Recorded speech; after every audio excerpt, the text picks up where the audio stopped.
Vamos a esperar un minutito más para empezar.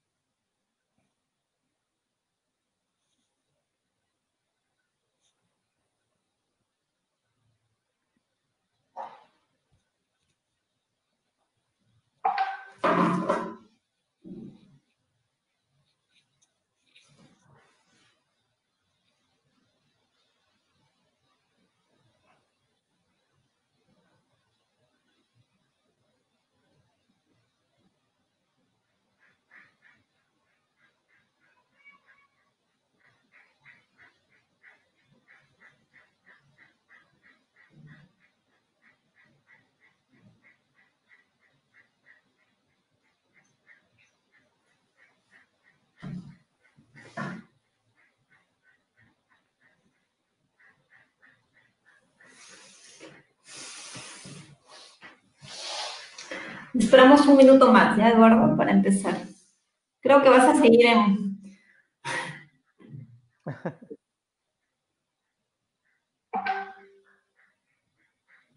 Silenciar esto.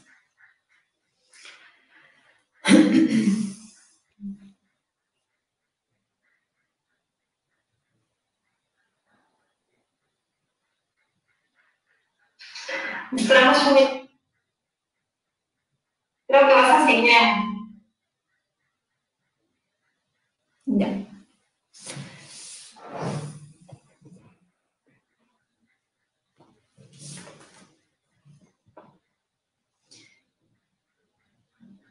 Muy bien. A ver, vamos a empezar de una vez para no retrasarnos. A ver, buenas noches. Gracias una vez más por acompañarnos en este live. El día de hoy vamos a hablar de un tema muy importante, un tema en el que las emociones tienen mucho que ver en el sistema digestivo. Vamos a ver cómo afectan las emociones al tubo digestivo. Para ello, tenemos a un invitado especial, al psiquiatra Eduardo Cortina. Él es médico del staff de la Clínica San Felipe y con él vamos a hablar sobre este tema. Él nos va a hablar de su experiencia y vamos a tratar de aclararles algunas dudas que ustedes puedan tener. Lo vamos a partir en dos partes, valga la redundancia. En la primera parte vamos a hablarles un poquito del tema para centrarnos y luego ya vamos a responder las preguntas o algunas dudas que ustedes puedan tener. Muy bien, empezaremos hablando entonces del síndrome de intestino irritable. El síndrome de intestino irritable, o también conocido como colon irritable, es uno de los motivos más frecuentes de la consulta. Me atrevería a decir que 4 de cada 10 pacientes que acuden a mi consulta padecen de esta enfermedad. ¿Y qué es el colon irritable, no? El colon irritable es una enfermedad crónica, porque usualmente el paciente la va a padecer por años, con episodios de exacerbación o crisis, ¿no?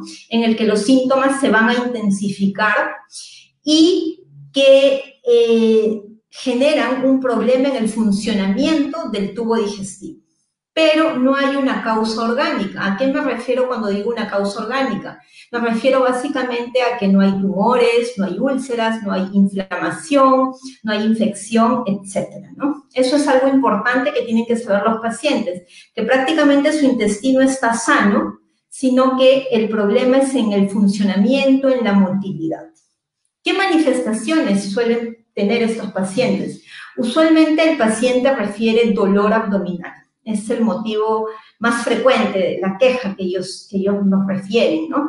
Y este se asocia a balonamiento, a distensión, a muchos gases, o en algunos casos el paciente refiere deposiciones sueltas, en otros nos refieren a estreñimiento, o en otros presentan un patrón mixto de ambas formas de presentar las deposiciones.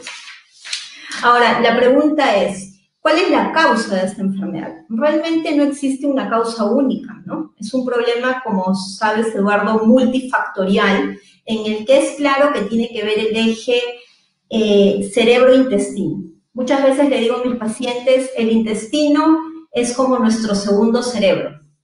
Todas las alteraciones que podamos tener, las emociones, estrés, van a repercutir en menor o mayor grado en nuestro tubo digestivo. Incluso se ve también que puede haber una alteración en la flora intestinal, y la flora es muy importante para tener un adecuado funcionamiento del tubo digestivo. Bueno, yo creo que, a ver, empezamos con nuestro invitado, y nos va a aclarar algunas dudas, nos va a hablar de su experiencia, y me gustaría saber que nos expliques cómo es esa interrelación que existe entre el sistema nervioso y el tubo digestivo. Hola Yulisa, ¿cómo estás? Mira, gracias por la invitación a participar de este tema tan importante y tan común en la población en general, como es decir, la relación que hay entre las emociones y entre síntomas gastrointestinales. Y a tu pregunta, pues la respuesta es que sí, hay una relación entre el cerebro y el aparato digestivo. Siempre me gusta a mí dar algunos ejemplos. Voy a mencionar un ejemplo muy personal. Cuando me dijiste hace unas semanas me convocaste para tener un live, pues me acuerdo que esta oportunidad me pareció pues muy buena y me generó satisfacción. De hecho, me generó mucha alegría, pero también me generó inquietud, porque es una situación que yo no he experimentado. Es primera vez que hago un live por Facebook. He tenido otras entrevistas, pero no un live. Y eso me generó cierta preocupación, porque decía, ¿cómo voy a hacer ahora el live? No tenía mucha idea. Y bueno, pasaron las semanas, seguí con mi vida habitual, pero tenía ahí la idea rondando, ¿no? Hasta que el día de ayer domingo, pues, obviamente me acordé que yo tenía la presentación y pensaba mucho en esto. Me quedé hasta tarde pensando en cómo podíamos plantear el tema, y dormí menos horas. De hecho, hoy me levanté más temprano, y mi desayuno fue muy corto, no tenía mucho apetito. No tenía mucho apetito. Durante la mañana también estaba pensando un poco en cómo vamos a hacer hoy día la presentación, y mi almuerzo también fue muy cortito. Estaba un poco inapetente. Incluso en la tarde, ya horas antes de poder comenzar esta charla, empecé a experimentar cierto malestar un poco inexplicable a nivel abdominal, porque como es algo nuevo, es algo desafiante, pues genera un poco de estrés. Esta es un poco la explicación muy básica de la relación causa-efecto. Es decir, tengo una propuesta desafiante y experimento ciertos síntomas físicos. Es decir, tuve un poco de insomnio, ¿no? Tuve un poco de inapetencia hoy. Y tuve una sensación un poco inexplicable, esa que dicen los pacientes, tengo algo en el abdominal, una especie de malestar o algo, que hicieron que igual no eviten que hoy converse contigo, pero lo experimenté. Es decir, tuve cierta sintomatología, y dentro de esa sintomatología hubieron dos gástricas, ¿no? Que fue un poco malestar y fue un poco de la falta de apetito. Entonces, esta es una primera explicación, nos acerca un poco a entender por qué hay una relación en causa-efecto, ¿no? Y si yo les digo a tus seguidores que me están escuchando ahora, que cuando hablamos de cerebro, siempre pensamos en neurona, ¿no es cierto? Pensamos en neurona porque es la célula predominante del cerebro, pero si yo les digo a tus seguidores de que en el aparato digestivo tenemos millones de neuronas, entonces la relación que antes era causa-efecto, ya no solamente causa-efecto, sino se vuelve una relación estructural, ¿no? Compartimos estructuras celulares, entonces la relación ya se vuelve un poco más íntima. Y si yo le digo al público que nos escucha que la relación no solamente es estructural, que no solamente es causa-efecto, sino que viene desde el vientre, viene desde el desarrollo, que partimos de un mismo puerto embriológico, tanto el cerebro como el aparato digestivo, entonces la relación ya no se vuelve solamente causa-efecto, no solo se vuelve estructural, sino se vuelve evolutiva, embriológica. Entonces la relación ya se hace íntima, ¿no? Es una relación íntima, directa. Es un poco explica la relación directa que hay entre las emociones y el tránsito intestinal. Claro, además, como tú bien dices, además de una causa-efecto, también se ve que hay un efecto bidireccional, ¿no? Bidireccional. El síntoma digestivo, y lo veo en el día a día, genera incomodidad al paciente. Lo pone irritable, lo pone de mal humor, le preocupa, lo deprime. ¿Por qué tanto tiempo con esto? No mejoro, esto va a degenerar en un cáncer, y una serie de dudas e incertidumbres que el paciente empieza a tener y que alimentan a su ansiedad. Y esta ansiedad le genera más síntomas digestivos. Es como un círculo en el que a veces es difícil cortarlo, ¿no? es tal cual como dices, es una comunicación ida y vuelta, ¿no? El síntoma aparece por un estresor que puede ser emocional, pero también el estresor puede ser gástrico, puede ser intestinal, ¿no? Y eso hace que obviamente aumente la ansiedad, como bien dices, e incluso no solamente la ansiedad, sino que la persona puede llegar a experimentar, por ejemplo, como pasa en el colon irritable que mencionabas al inicio, una suerte de frustración, ¿no? Al no poder mejorar sus síntomas y se puede llegar a deprimir, ¿no? Ujú. La depresión es una enfermedad que va muy de la mano con el colon irritable. Así es.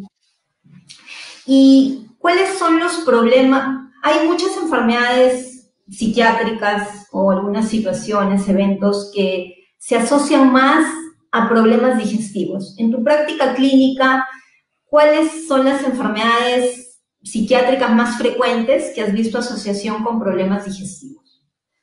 Bueno, definitivamente la sintomatología digestiva está muy presente en la consulta psiquiátrica, pero si tenemos que mencionar dos, vamos a decir que la depresión y la ansiedad son las enfermedades, uno que son las que vemos más los psiquiatras en la práctica diaria, pero también son las que presentan más síntomas digestivos en su presentación clínica como tal. Por ejemplo, en la depresión, que como sabemos es esta alteración del estado del ánimo, este decaimiento emocional, eh, genera síntomas digestivos muy típicos, como por ejemplo la falta de apetito, la pérdida del apetito, o presenta también síntomas, por ejemplo, como dolores inespecíficos, entre ellos los dolores o malestares abdominales, estomacales, ¿no? Entonces, son síntomas primordiales para poder diagnosticar, por ejemplo, la depresión. Incluso en poblaciones más particulares, como por ejemplo los adultos mayores, podemos no tener síntomas emocionales y solamente tener un síntoma digestivo como la falta de apetito y ya poder estar diagnosticando depresión. Entonces, es muy importante tener en cuenta los síntomas digestivos en la consulta psiquiátrica. Luego, los trastornos de ansiedad. Como sabemos, el trastorno de ansiedad, pues justamente esta preocupación continua, excesiva, por situaciones que normalmente no deberían serlo, y la persona puede experimentar, como sabemos, palpitaciones, taquicardia, sudoración, pero también podemos experimentar, y lo que se ve mucho en la consulta, sobre todo con pacientes que tienen trastornos de pánico, trastornos de ansiedad generalizada, es náuseas, ¿no? Náuseas, también podemos tener aumento en la frecuencia evacuatoria, es decir, aumento, es decir, diarreas o aumento en la frecuencia de la cantidad de pobreza que va a hacer repulsiones, ¿no? Y una serie de síntomas gastrointestinales también inespecíficos, ¿no? Pero también lo más comunes sean las náuseas, el aumento de la frecuencia evacuatoria, incluso también puede haber lo opuesto, ¿no? Puede haber también estreñimiento. Así es. Y es cierto, en la práctica diaria, podría decir que 6 de cada 10 pacientes a los que le hacemos este diagnóstico tienen algún problema o algo de fondo, ¿no? Algo emocional o algún evento reciente, una preocupación, un estrés. Y eso por eso es que a mí usualmente en la consulta me gusta preguntarles, ¿no? ¿Qué tal está el sueño? ¿Cómo está tu ánimo? ¿Te enojas de forma más frecuente? ¿Estás estresado por algo? Y generalmente, en más de la mitad de las veces, hay algún evento o algún factor reconocido por el paciente que es lo que podría estar generando las molestias, ¿no? Muy bien. ¿Y qué tan frecuente tú ves el colon irritable en tu práctica clínica? Bueno, es muy frecuente, de hecho es la patología, bueno, entiendo que es la patología una de las más frecuentes en tu especialidad, ¿no? Es lo que más ven en la consulta. En la población mundial es un porcentaje relativamente alto y en el Perú también tiene un porcentaje alto. Y no es la excepción en psiquiatría, es decir, sabemos que las personas que padecen de enfermedad de colon irritable, casi más de la mitad en algunos estudios se ve que tienen en conjunto depresión y ansiedad. Entonces es muy común que el manejo de un paciente con colon irritable sea un trabajo interdisciplinario, sea un manejo en conjunto.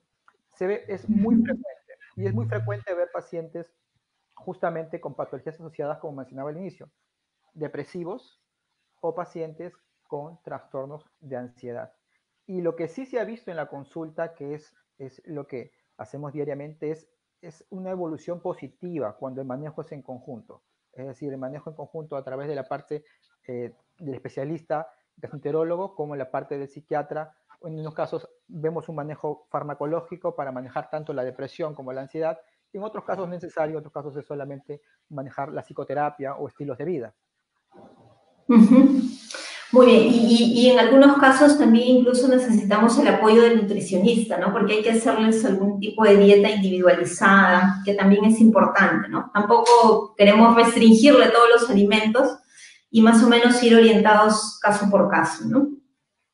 Y en esta época de tanta ansiedad, de tanta incertidumbre, de tanta tristeza, etcétera, de tantas emociones que surgen por esta pandemia, eh, ¿tú podrías darles algunas recomendaciones iniciales a los pacientes? ¿En qué momento consideras que ya deberían acudir a un especialista? ¿En qué momento iniciar medicación? Bueno, esa pregunta es muy importante porque estamos en general siempre en una sociedad que le tiene un poco de temor a hablar de sus emociones, ¿no?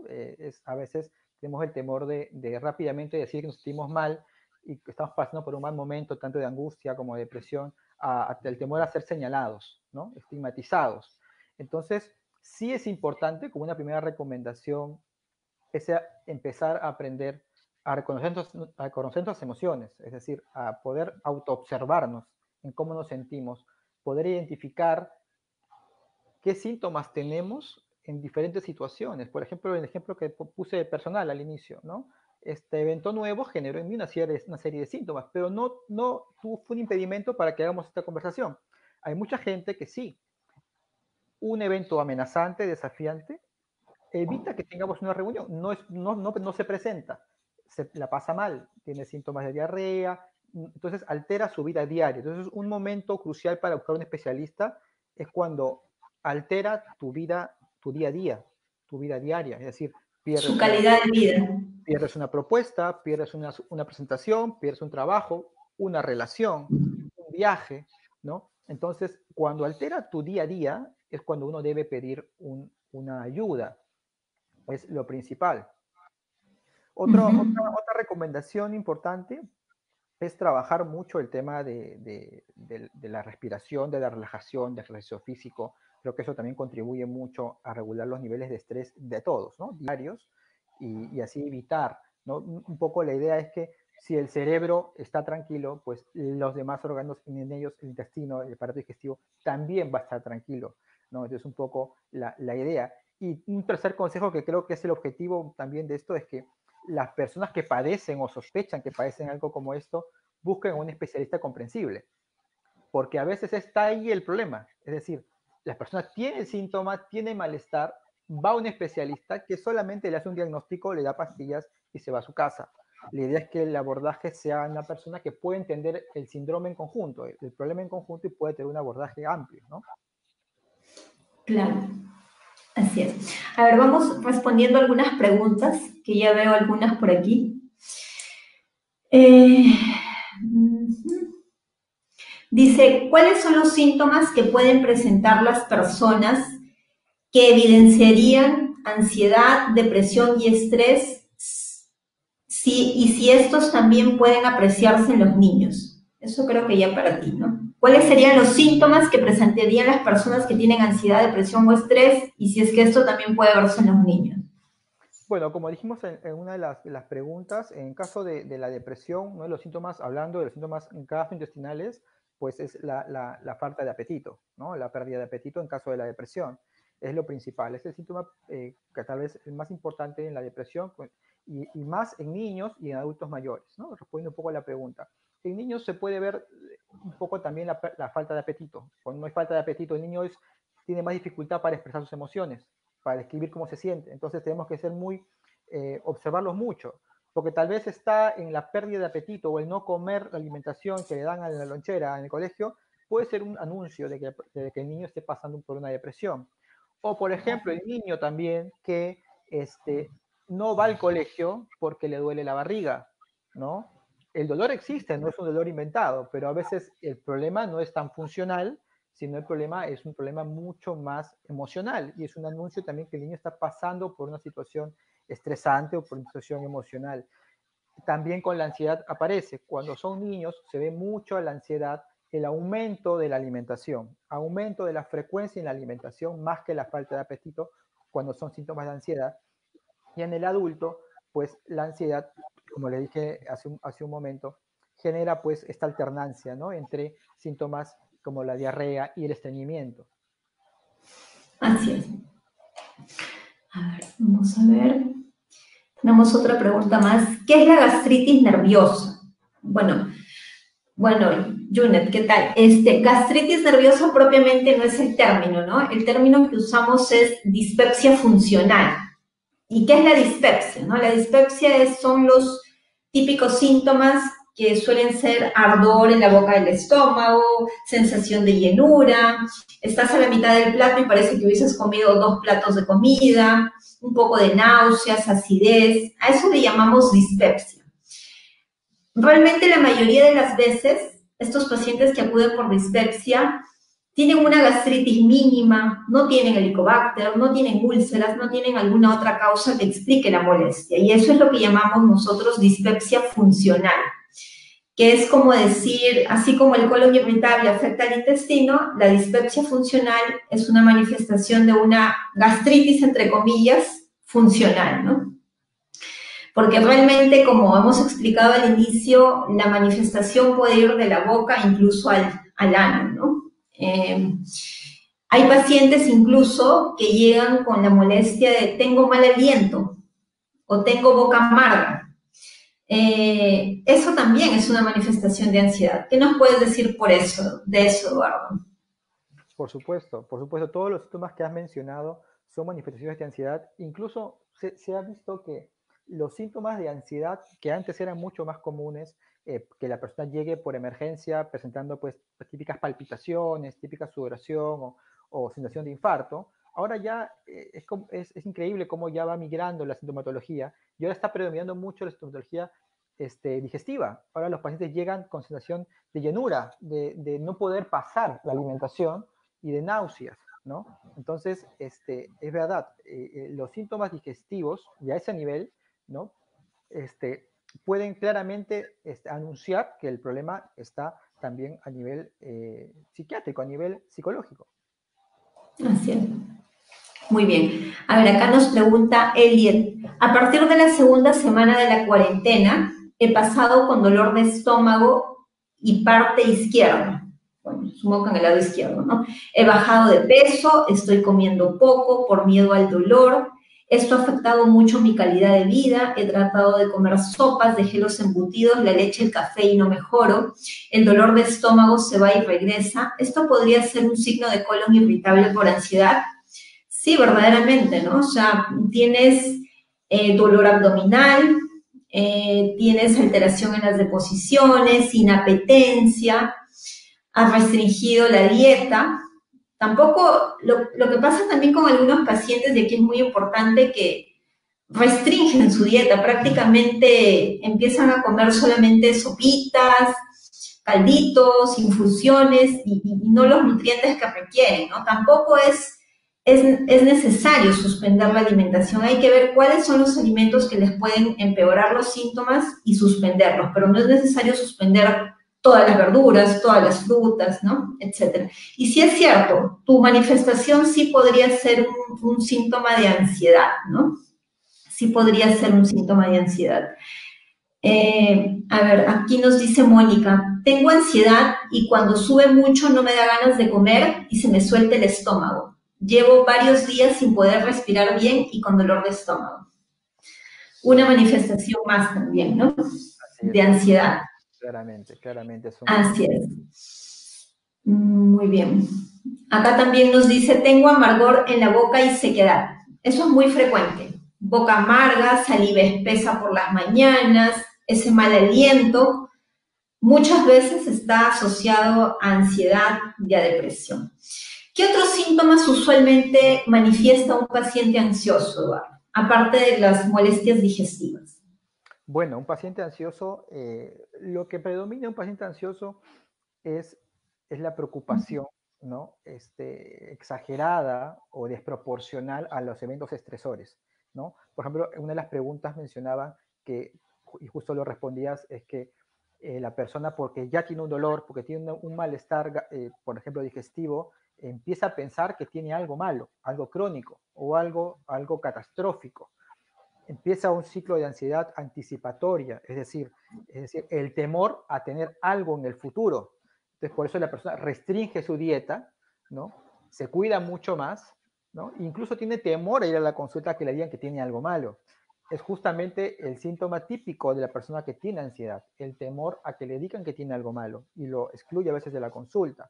Entonces, los que tienen ansiedad experimentan, más allá de los síntomas digestivos, alteraciones en el pensamiento, es decir, tienen un pensamiento mucho más pensando en el futuro, y el futuro suele ser negativo, no es un futuro positivo, ¿no? Aparte, obviamente, de los síntomas, otros síntomas que presentan como la inquietud, ¿no? La preocupación, el sobresalto que tiene el paciente que tiene ansiedad normalmente.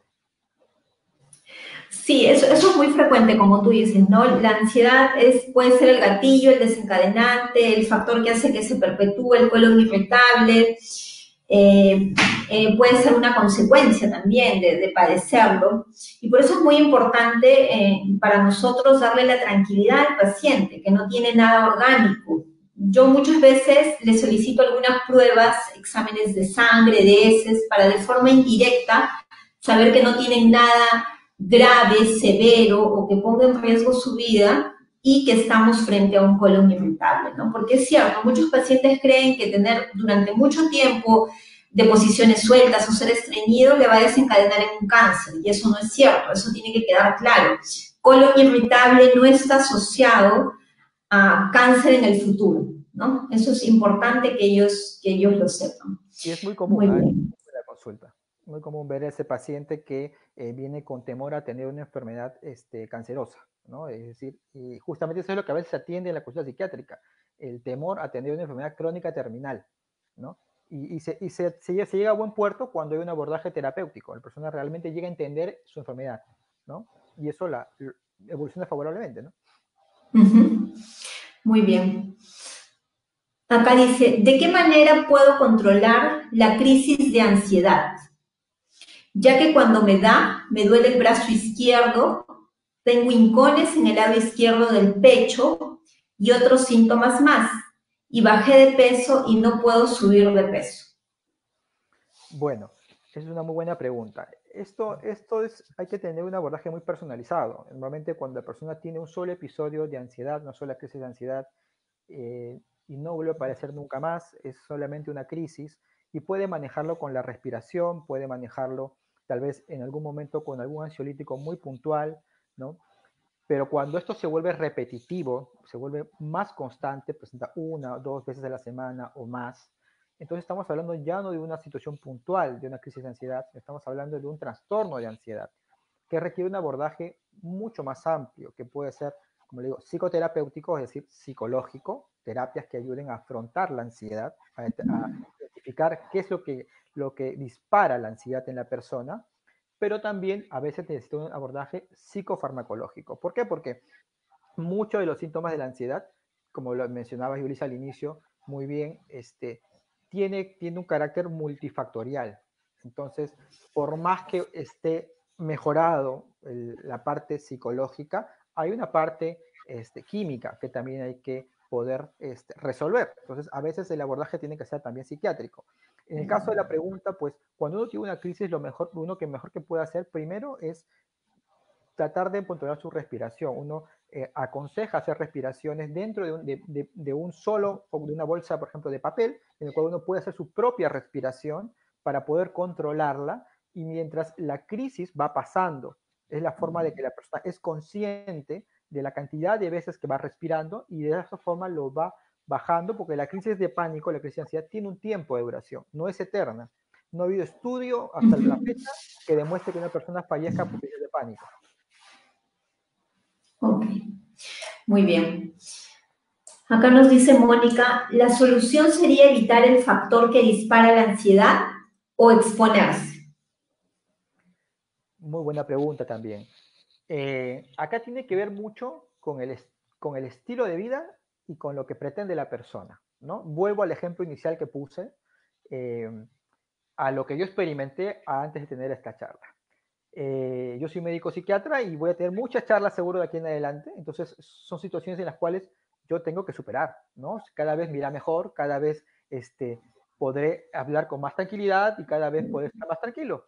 Trabajo en eso, ¿no? Pero si soy una persona que no tengo que dar muchas charlas, que no tengo que dar muchas entrevistas, no tengo por qué superar este temor. Tal vez el temor va a estar ahí, va a estar presente, es parte de mi característica.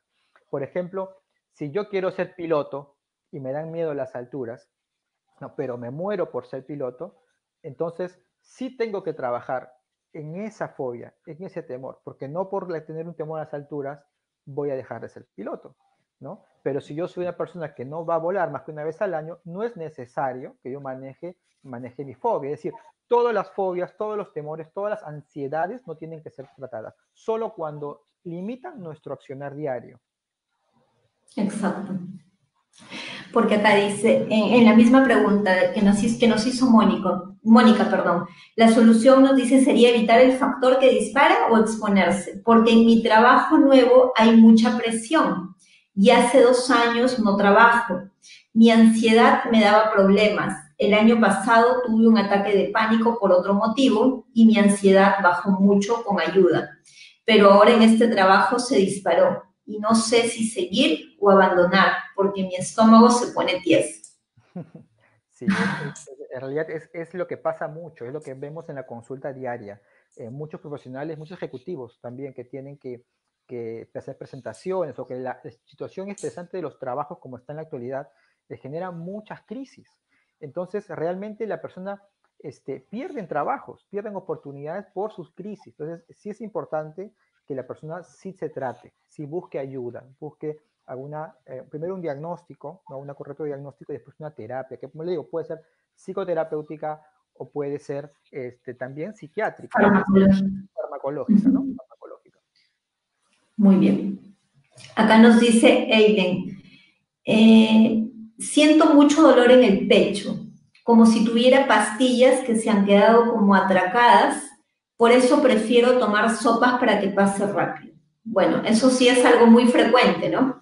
El paciente lo que refiere es de que termina de ingerir un alimento y siente como que a mitad de camino se le quedó atracado, digamos, un poco de alimento. Y eso es una causa muy frecuente también perdón, es una manifestación muy frecuente de ansiedad. Y eso genera más ansiedad porque el paciente cree que puede tener un tumor, una herida, un cáncer, etc. Y sí, esto probablemente sea algo funcional por cómo lo estás explicando, ¿no? Probablemente tiene que ver con estrés, es probable, ¿no? Pero sí es importante hacer un interrogatorio completo, ¿no? No podemos atribuir que todo es estrés, ansiedad o depresión. Hay muchas patologías que sí son orgánicas y necesitan un manejo acorde, ¿no? Acá te está preguntando Hernán, doctor Cortina, ¿el estómago duro puede ser porque soy ansioso y tengo depresión, puesto que vengo de perder a un familiar? Sí, o sea, en realidad, como dijo Yulisa, siempre es bueno descartar primero la parte, buscar un especialista Orgánica. orgánica, ¿no? La parte orgánica, porque un abdomen duro puede ser sino de muchas cosas, ¿no? Ahora, si por ahí hay un efecto estresor identificable, que a raíz de eso ha aparecido la molestia, también es bueno buscar un especialista, que puede ser un psiquiatra, en el cual pueda estudiar el caso para ver si realmente es un síntoma de ansiedad. Si la pregunta es si puede ser, sí puede ser un síntoma de ansiedad, un síntoma de depresión también, porque tanto los síntomas del estado del ánimo que se presentan pueden ser a nivel digestivo a veces un poco inespecíficos. Entonces la persona puede tener dolor, sensación también como de contracción muscular o de distensión. Entonces, es importante que se haga una evaluación, en este caso en particular, de ambas partes, me parece, Yulisa, ¿no? Uh-huh. Así es. Eh, Doctora, debido a esta cuarentena me automediqué por una fuerte alergia e hice una gastritis. Ya hace 15 días estoy tomando omeprazol y un antiácido. Tuve todos estos malestares que ustedes indican, pero cada vez que me entero que alguien falleció de esta pandemia, me da un pánico y me duele la boca del estómago y se pone a temblar.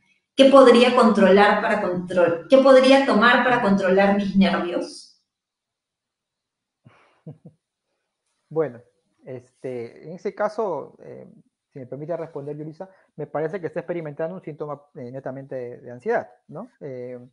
Entonces, bueno, siempre pienso que uno no se debe automedicar, ¿no? Es un tema de, mejor es siempre preguntar a un especialista o acudir a un especialista ahora que estamos haciendo tanta consulta virtual, tenemos esa facilidad, entonces es mejor preguntar a un especialista para ver si es oportuno y necesario medicarse, ¿no? A veces no es necesario medicarse, simplemente como les dije, controlando la respiración, entendiendo un poco el síntoma, uno puede aliviarse. En algunos casos sí hay que medicar, y normalmente lo que se suele medicar en estos casos, cuando son situaciones muy puntuales, se dan ansiolíticos. Cuando son repetitivos, uno necesita ya un abordaje más amplio, tal vez de otro tipo, ¿no? Muy bien. Acá lo que nos dice Yunet es en qué momento se debe empezar con la medicación para la ansiedad y si estos generan dependencia. Eso es algo muy frecuente. Muchos pacientes tienen miedo a iniciar el manejo con benzodiazepinas porque creen que se van a volver dependientes, que van a estar de por vida requiriendo esta medicación. ¿Qué opinión te merece esto? Totalmente, totalmente. Este es un problema que venimos arrastrando, o que tratamos combatiendo los psiquiatras en general, por la gran cantidad de pacientes que vienen ya medicados con benzodiazepinas por otros especialistas, ¿no? Es pacientes que vienen, que les pregunte, señora, ¿usted cómo duerme? ¿Qué tal duerme? Te dicen, doctor, yo duermo perfecto, perfecto, hace 10 años que duermo perfecto. Ah, qué bien. Y cuando acaba la consulta, te dicen, doctor, por si acaso yo tomo alprazolam para dormir. Entonces ya ahí uno entra y dice, ok, dormías porque tomabas alprazolam, 10 años.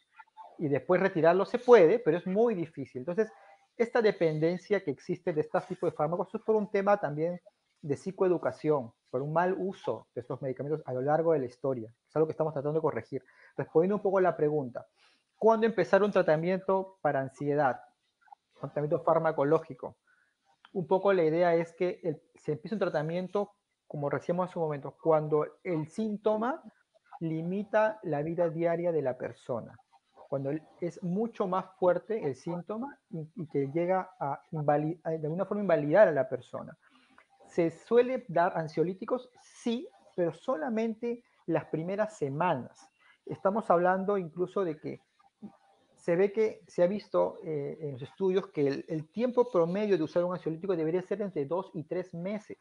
A partir del segundo mes uno ya debería ir reduciendo la cantidad de ansiolíticos a una cantidad muy mínima para llegar a cero. Mientras tanto, uno suele dar, normalmente para depresión y para ansiedad, antidepresivos, que es el tratamiento correcto, que es el tratamiento de elección, que es el tratamiento de rehabilitación, en el cual la persona realmente va a poder tratar su ansiedad en unos meses y poder tener un alta psiquiátrica, un alta médica, ¿no? Entonces, el ansiolítico solamente es un medicamento para el momento, para aliviar el síntoma, no para tratar la enfermedad. Claro, y como tú bien dices, los antidepresivos, llamados así, pero no solamente en este caso para manejar la depresión, son para manejar la ansiedad crónica y darle un mantenimiento al paciente hasta que ya se considere suspenderlo, ¿verdad? Totalmente. ¿Por qué? Porque a veces esa también es una duda de los pacientes. Doctor, si yo no tengo depresión, ¿por qué me da antidepresivos? Incluso muchos hasta se resisten, ¿no? Me llaman al día siguiente, doctor, no voy a tomar esto. Entonces, eso es también un tema de psicoeducar al paciente que va a la consulta, que el antidepresivo funciona para ambas patologías. ¿Por qué? Porque teóricamente las sustancias que tienen relación tanto con la ansiedad y con la depresión son reguladas por justamente los antidepresivos. Hay una sustancia muy conocida que se habla mucho en las redes, que es la serotonina, ¿no? Que vemos una sustancia que normalmente está alterada en estas patologías, y el antidepresivo lo que realiza es de alguna forma regresarlo a un nivel normal en un tiempo determinado y con esta forma poder mejorar los síntomas y en gran mayoría de los casos, eliminar la enfermedad. Muy bien. Incluso nosotros en gastroenterología tenemos algunos fármacos que usualmente ustedes los utilizan para la depresión, incluso algunos fármacos un poco antiguos, que de acuerdo a la dosis que le indicamos al paciente sirve para mejorar los síntomas digestivos, ¿no? Y es cierto, ¿no? Muchos pacientes a veces pues se rehúsan a tomarlo porque me dicen, pero doctora, yo no tengo depresión, yo no tengo ansiedad, o sea, pero depende de la dosis, ¿no? Eso es importante explicarles a los pacientes. Totalmente. Otra pregunta de Mónica dice, ¿esa parte química se puede curar con las pastillas? Claro, a la par con la psicoterapia. Sí, claro que sí.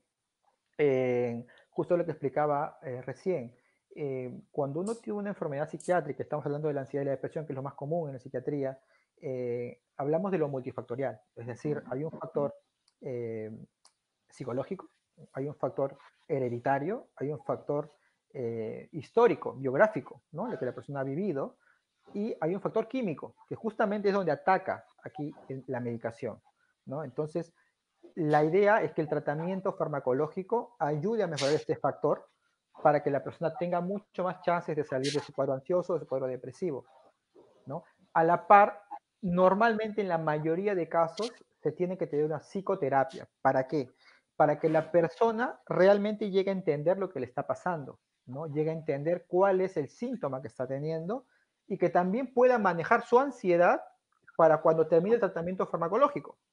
Porque el tratamiento farmacológico no es de por vida, a veces un falso concepto también, de que la persona piensa, ah, ya, voy a tomar medicación toda mi vida. Y esto es falso, falso, y menos para ansiedad y para depresión. Los tratamientos tienen un tiempo, un inicio y un final.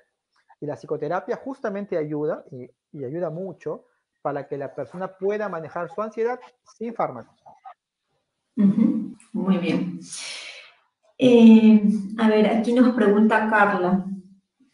Doctora, buenas noches. Una consulta. ¿Hacer deposiciones verdes es signo de colon irritable o de gastritis? Porque a veces me duele el lado de derecho, ya no tengo vesícula.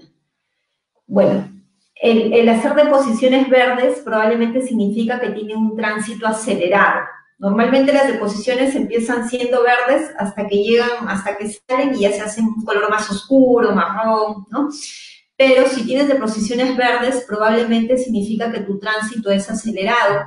Y sí, podría estar relacionado a una cuestión de ansiedad.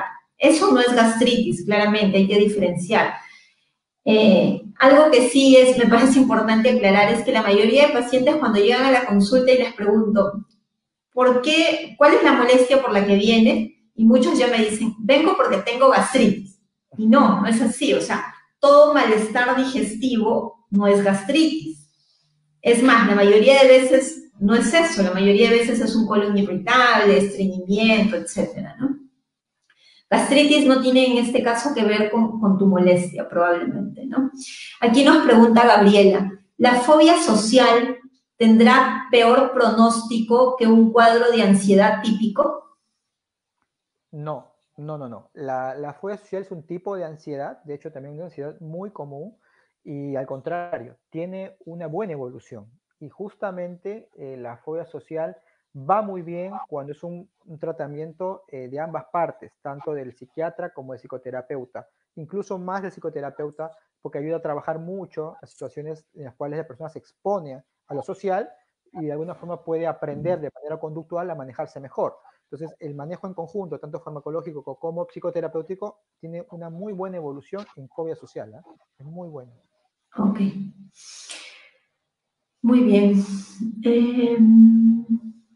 Acá nos pregunta Judith.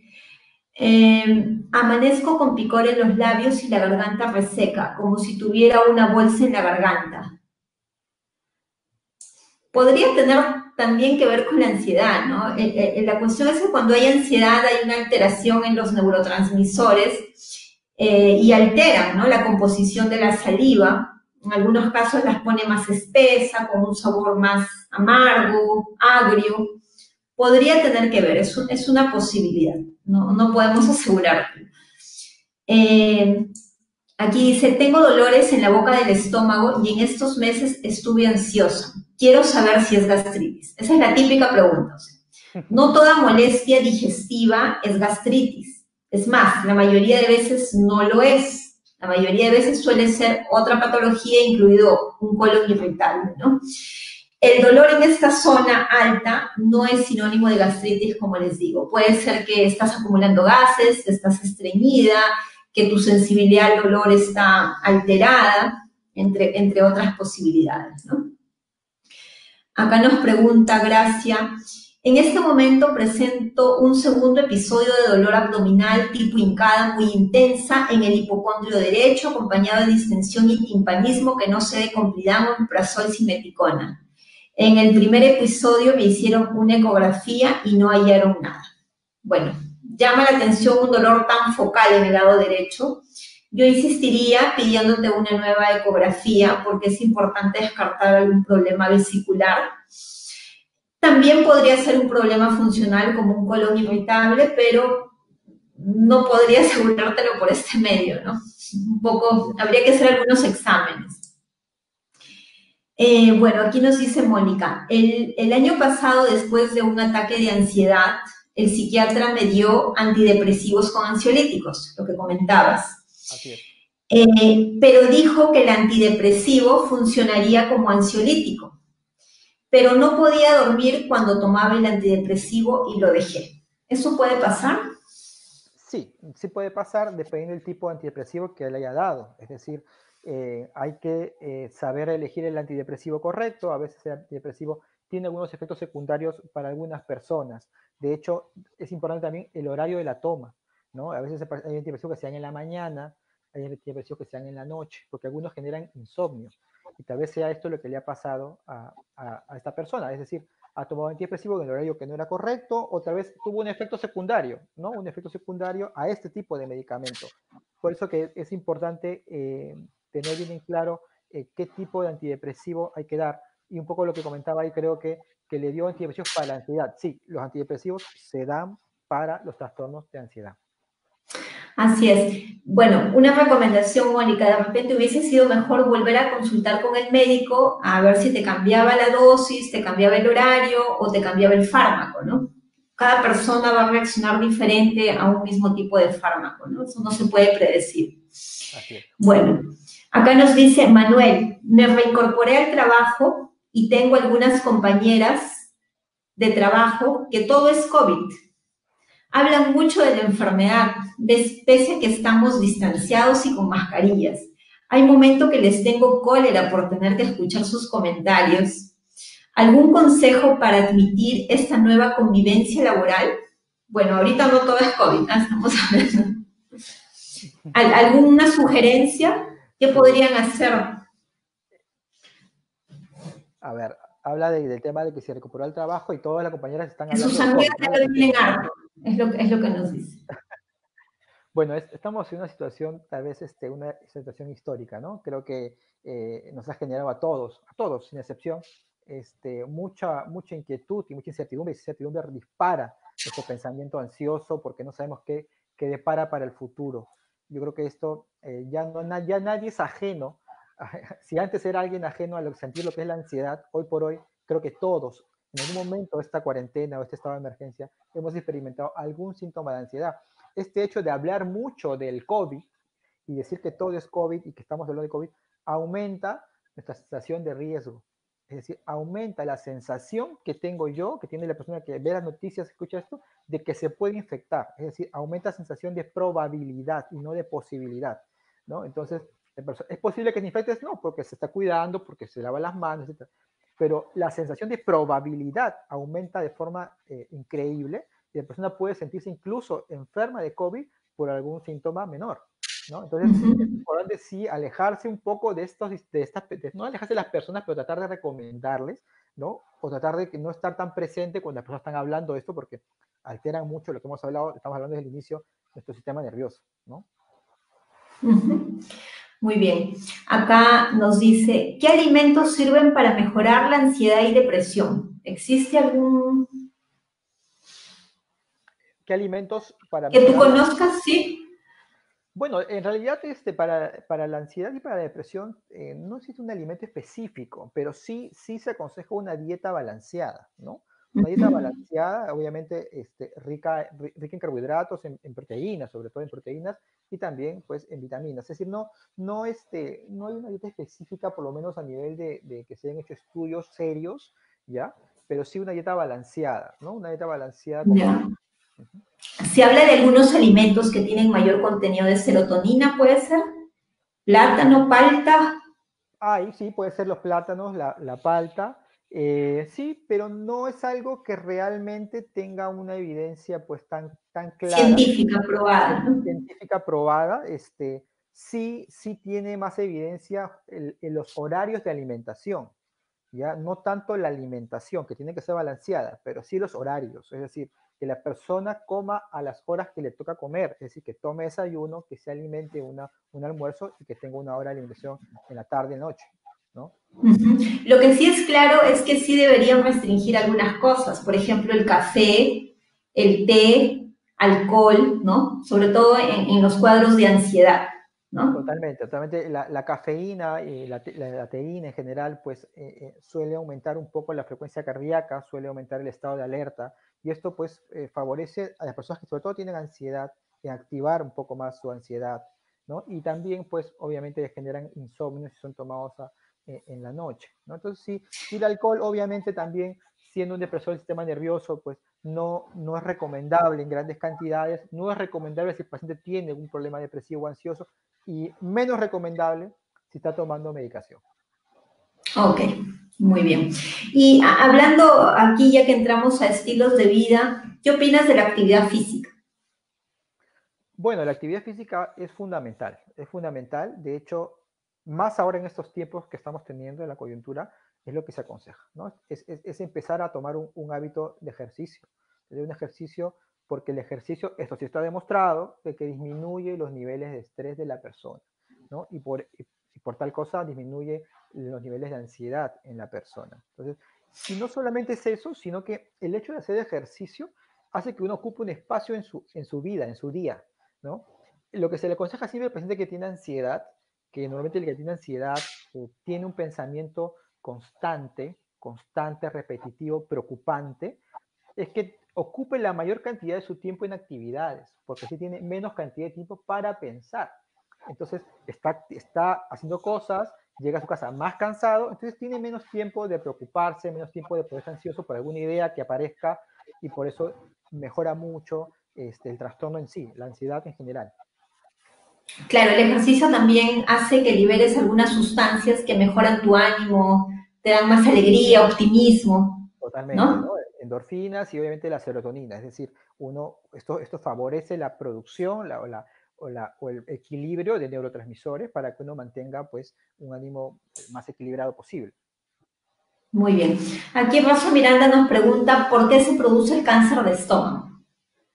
Bueno, el cáncer de estómago tiene una etiología multifactorial, ¿no?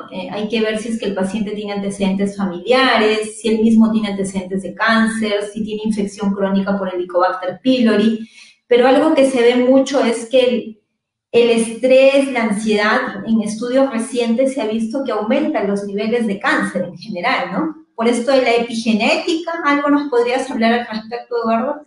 Sí, sí, se ha conocido también algunos estudios han encontrado ya una relación en que exista, ¿no? Esta predisposición o esa selección a tener cáncer, a favorecer el cáncer, ¿no? En personas que tienen alteraciones en el estado del ánimo o a nivel de la ansiedad.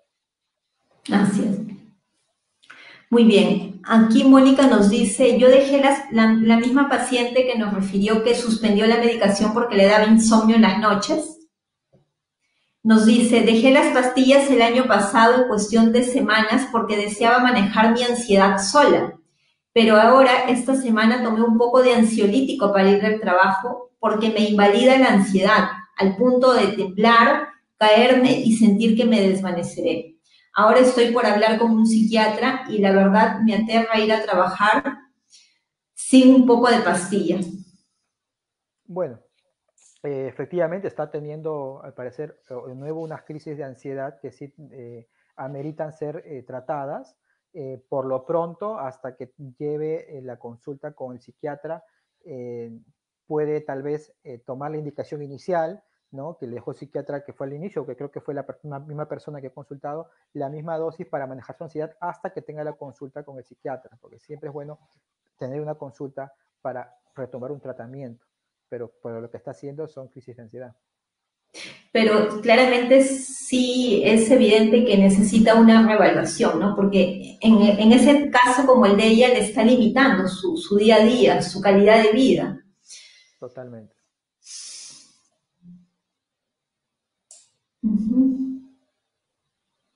Aquí nos dice Becky, todas las mañanas amanezco con taquicardia, miedosa, lloro y lloro, no como, enciendo mi PC para trabajar y temo abrir correos. Todo este malestar me pasa como a las 4 de la tarde. Recién a esa hora como bien y en las noches me siento muy bien. ¿Qué puedo hacer?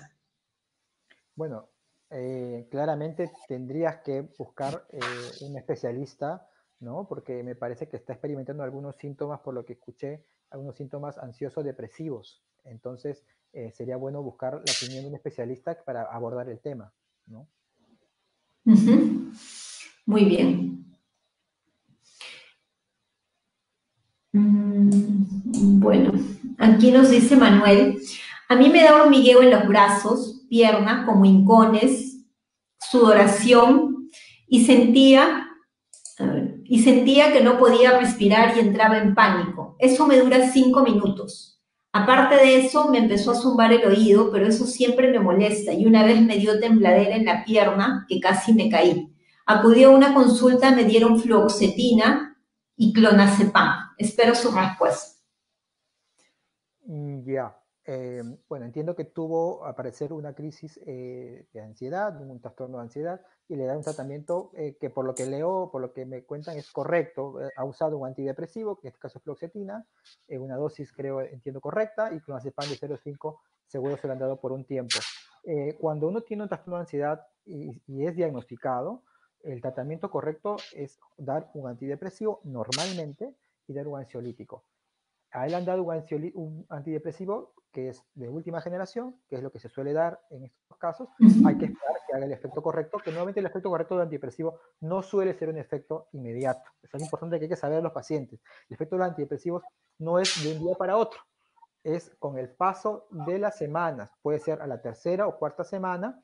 Es por eso que se entiende que uno da ansiolíticos para que la persona obviamente no tenga ansiedad, mientras el antidepresivo logra el efecto terapéutico, ¿no? Porque lo que hace el antidepresivo es generar un cambio a nivel cerebral, un cambio a nivel de neurotransmisores, y esto requiere un tiempo, no que hace un cambio celular, ¿no?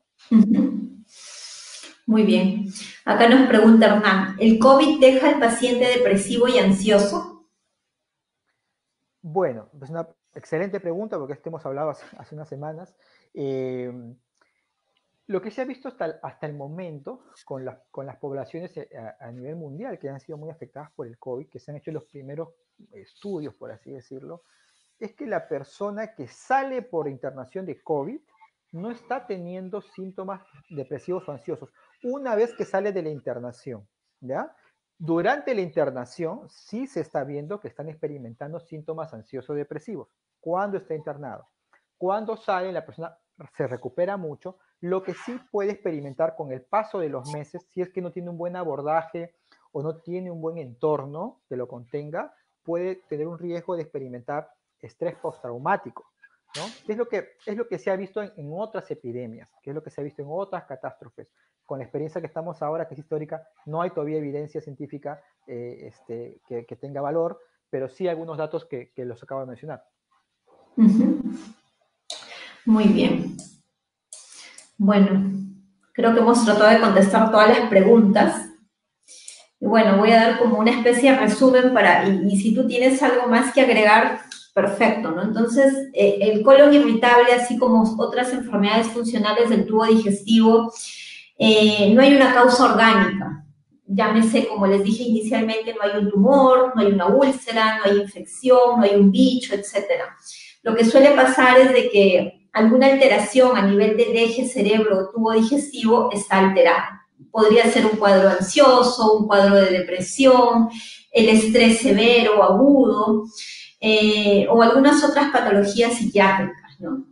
Por eso es importante en estos pacientes hacer un abordaje multidisciplinario, como muy claramente se dice, ¿no? Debería estar un médico gastroenterólogo, el médico psiquiatra o un psicólogo, en el caso de que necesite algún tipo de psicoterapia, e incluso en algunos casos un nutricionista, ¿no?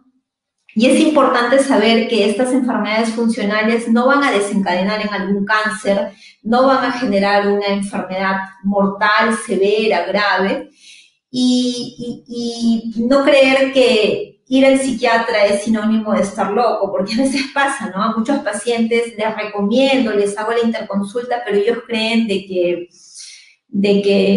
no es el caso, que su problema básicamente es digestivo y que no están depresivos o no hay un cuadro de ansiedad, pero en muchos casos y en la mayoría he visto que en los que tenemos un manejo multidisciplinario, los síntomas mejoran más rápido y ya no necesitan más medicación de mi parte. O sea, Sí. un ciclo de medicación y mejoran por un largo tiempo, ¿no? Pero cuando no tenemos este apoyo, este abordaje psicoterapéutico, muchas veces estamos dando vueltas en la misma situación o el paciente se frustra, se incomoda, ¿no? Y es una situación bastante incómoda para ellos, que les altera la calidad de vida, ¿no? Sí, totalmente, Yulisa. Un poco lo que has resumido bien, creo que ha quedado claro en esta pequeña charla, es que quede claro en la gente, tus seguidores, la relación íntima que hay, ¿no? Porque si uno entiende de por sí que hay una relación íntima entre el cerebro y el aparato digestivo, no va a dudar mucho cuando le digan que lo suyo también puede ser emocional, porque ya hay una relación, ya entendió a través de esta charla que sí existe una relación y es íntima, directa. Entonces sí no tiene que sentirse mal cuando es derivado a un especialista de salud mental, porque esa persona lo va a ayudar a poder sobrellevar su enfermedad. Ujú. Sí, pues es cierto, ¿no? O sea, muchas veces ya incluso los pacientes vienen de otros especialistas. Por ejemplo, es frecuente que vengan del cardiólogo, pacientes jóvenes de 30 años, 35, que vienen por dolor torácico, palpitaciones, desesperación, y ellos creen que están teniendo un infarto, algún problema cardíaco, y claramente se demuestra que no. Otras veces tienen muchos dolores de cabeza, contracturas, van por el neurólogo, les hace los exámenes, no encuentran nada, es una cefalea tensional también asociada a estrés, vienen conmigo y finalmente pues quien podría englobar todo muchas veces es el psiquiatra, ¿no? O, Sí, o, o, efectivamente. De hecho, esto que pasa en nuestras sociedades, sobre todo más en Sudamérica, hay este estigma del paciente psiquiátrico, del temor a ser etiquetado, ¿no? Fuiste al psiquiatra, ¿no? Pero la verdad es que creo que ya poco a poco se está hablando un poco más de salud mental. ¿No? Poco, es lento el avance, ¿ya? Pero se está hablando un poquito más de salud mental. Es muy común el problema psiquiátrico, es más común de lo que creemos. Podemos tener una reunión de 8 personas en una casa y es probable que 2 o 3 tengan problemas de ansiedad o depresión. Es muy común. Lo común no es hablarlo, lo común no es contarlo. Entonces, si rompemos esa barrera, vamos a tener mejoras increíbles en nuestra calidad de vida, en nuestro estilo de vida. uh-huh. Bueno, muy bien, creo que esperemos haber aclarado sus preguntas, haberles ampliado un poco más el conocimiento al respecto y esperamos volver a tener otra charla para abordar Yulisa, otros temas importantes contigo, Eduardo. Gracias. gracias Yulisa, muchas gracias por la oportunidad. Gracias.